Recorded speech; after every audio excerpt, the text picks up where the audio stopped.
If you've been telling yourself that you're just tired, that you just need more rest, a better routine, or a good night's sleep, and yet nothing seems to change, you're not imagining things.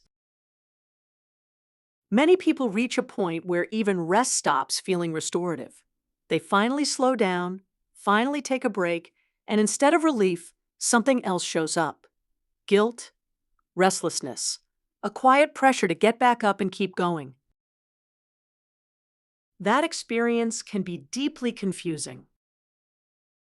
We're taught that tiredness has a simple solution, that rest fixes exhaustion, that if we pause long enough, we'll bounce back. So when that doesn't happen, people turn inward.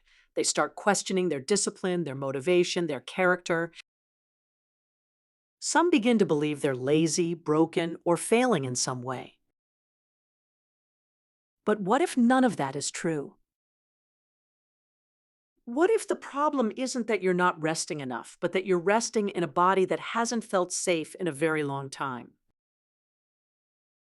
This is where the difference between burnout and fatigue becomes essential. Fatigue and burnout can look similar on the surface. Both involve low energy, heaviness, and the desire to stop, but they come from very different places in the body. And when burnout is treated like fatigue, recovery doesn't just stall, it often feels impossible. That's when people push harder. They force routines, ignore signals, and override what their body is clearly asking for. And that only deepens the exhaustion. In this video, we're going to slow this conversation down intentionally. We're not here to motivate you or push you through anything. We're here to understand what your body has been communicating for a long time. Once you understand the difference between burnout and fatigue, your experience begins to make sense. And when things make sense, self-blame starts to loosen. To understand burnout, we first need to understand what fatigue actually is. Fatigue is the body's normal response to energy use. Every day, your body spends physical, mental, and emotional energy, thinking, focusing, making decisions, moving your body, processing emotions. All of this requires fuel. When that fuel is used faster than it can be restored, fatigue appears. Fatigue is information. It's the body saying, "I've been working, I need replenishment." This is why fatigue usually follows clear exertion: long days, physical labor, illness, poor sleep, or intense concentration. In these situations, the nervous system is still regulated. It knows how to turn effort on and off. The key thing about fatigue is that the body still trusts rest. When someone is fatigued and they rest, sleep feels deeper, muscles soften, the mind quiets, motivation slowly returns, energy comes back online. Fatigue is uncomfortable, but it's predictable. When conditions improve, fatigue fades. But fatigue is not meant to last indefinitely. When someone has rested adequately and still feels drained, heavy, or unmotivated, the body is often no longer dealing with fatigue alone. It's dealing with something deeper. Fatigue says, "I need recovery." Burnout says something very different. Burnout is often misunderstood because it looks like fatigue on the surface. But burnout is not simply the result of energy being used up. Burnout happens when the nervous system has been under prolonged demand without adequate relief, especially emotional or psychological demand. Unlike fatigue, burnout doesn't come from doing too much for a short time. It comes from being required to stay on for too long. This can happen through constant work pressure, caregiving without support, financial stress, emotional labor, or environments where rest feels conditional or unsafe. In these situations, the body adapts, not by pushing harder, but by protecting itself. Instead of energy being temporarily depleted, the nervous system begins to restrict access to energy. Motivation drops, initiation becomes difficult, joy dulls, the body slows things down. Not as a failure, but as a safeguard. Burnout is the body saying, I cannot keep operating at this level. This is why burnout often comes with symptoms that don't resolve with rest. Emotional numbness, detachment or irritability, difficulty concentrating, feeling overwhelmed by small tasks. These are not signs of weakness. They are signs of a system that has been under strain for too long. Another defining feature of burnout is loss of trust. The nervous system stops trusting that rest will protect it. It learns that as soon as rest happens, demands will return. So instead of relaxing, the body stays alert. Burnout feels confusing because people treat it like fatigue. They rest, they sleep longer, they slow down, and when that doesn't help, self-blame begins. People ask, what's wrong with me? Why can't I recover? Why am I still exhausted? But burnout doesn't respond to rest the way fatigue does because rest addresses depletion, not protection. In burnout, the nervous system is guarded, it stays braced, the mind stays busy, the body remains alert even when nothing urgent is happening. This creates a painful contradiction. You want to rest, but rest doesn't feel safe. You need recovery, but stopping doesn't bring relief. Burnout is not a mystery. It's a response. To truly understand the difference between fatigue and burnout, we have to talk about the nervous system. Fatigue happens in a nervous system that is regulated. Burnout happens in a nervous system that has become chronically dysregulated. When stress is constant, the nervous system adapts by staying partially on all the time. This isn't a choice, it's protection. That's why burnout can feel exhausting even when nothing is happening. The body is spending energy, maintaining alertness, not performing tasks. This is also why people with burnout often wake up tired, feel wired but exhausted, and struggle to relax even during downtime. Burnout is not a lack of rest, it's a lack of felt safety. When exhaustion doesn't improve with rest, many people push harder. They tighten routines, increase discipline, override resistance. At first, pushing can seem to work, but each time exhaustion is ignored, the nervous system learns that its signals don't matter.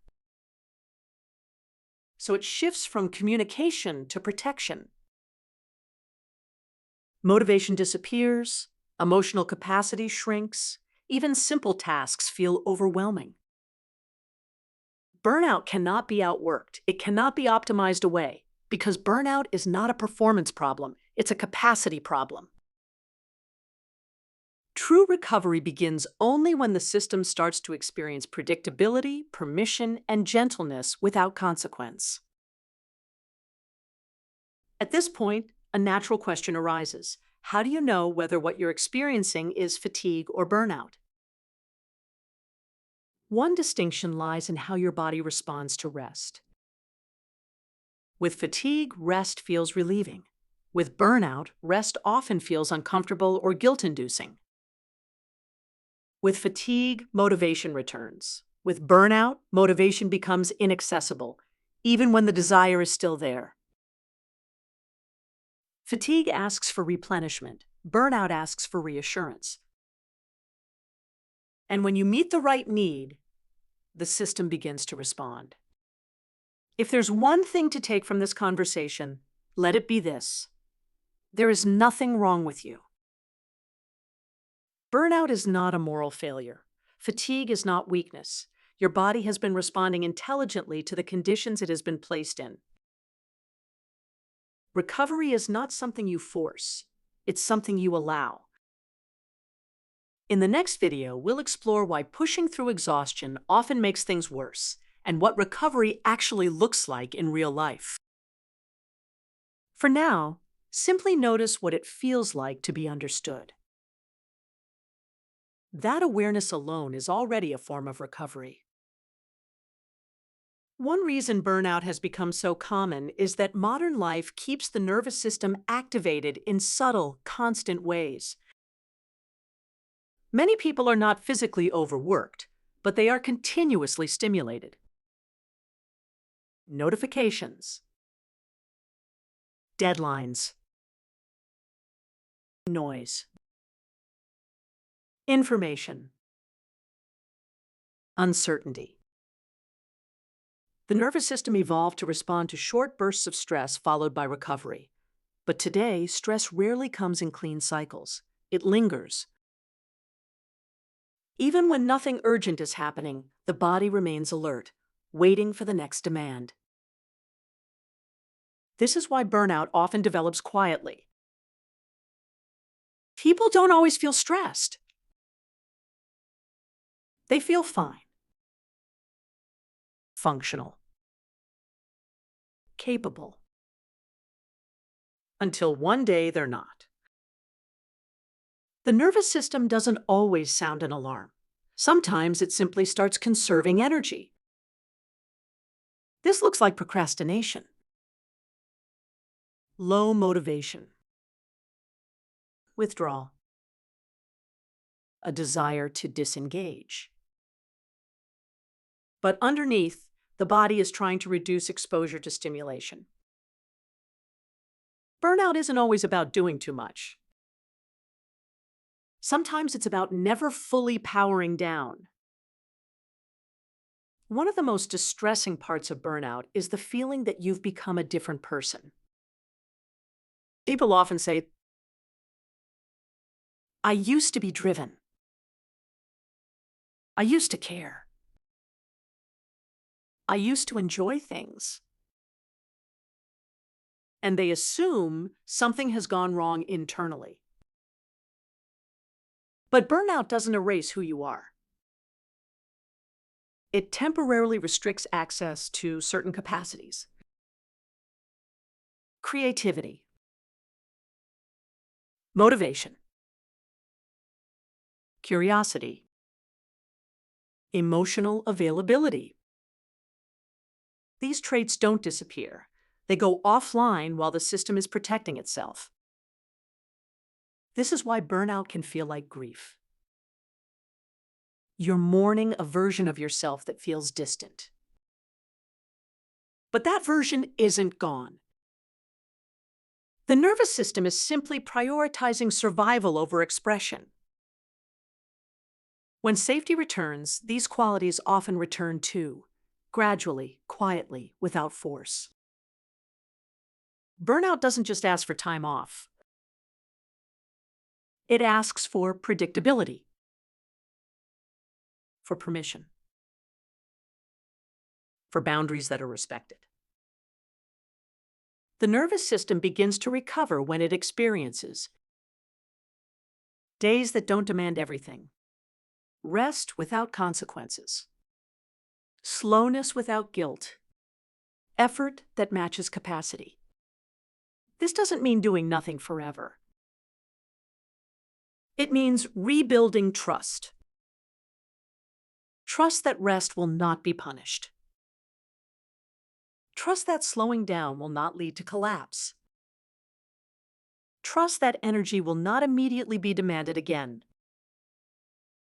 Burnout recovery often begins before energy returns. It begins when the body believes, "I am allowed to pause."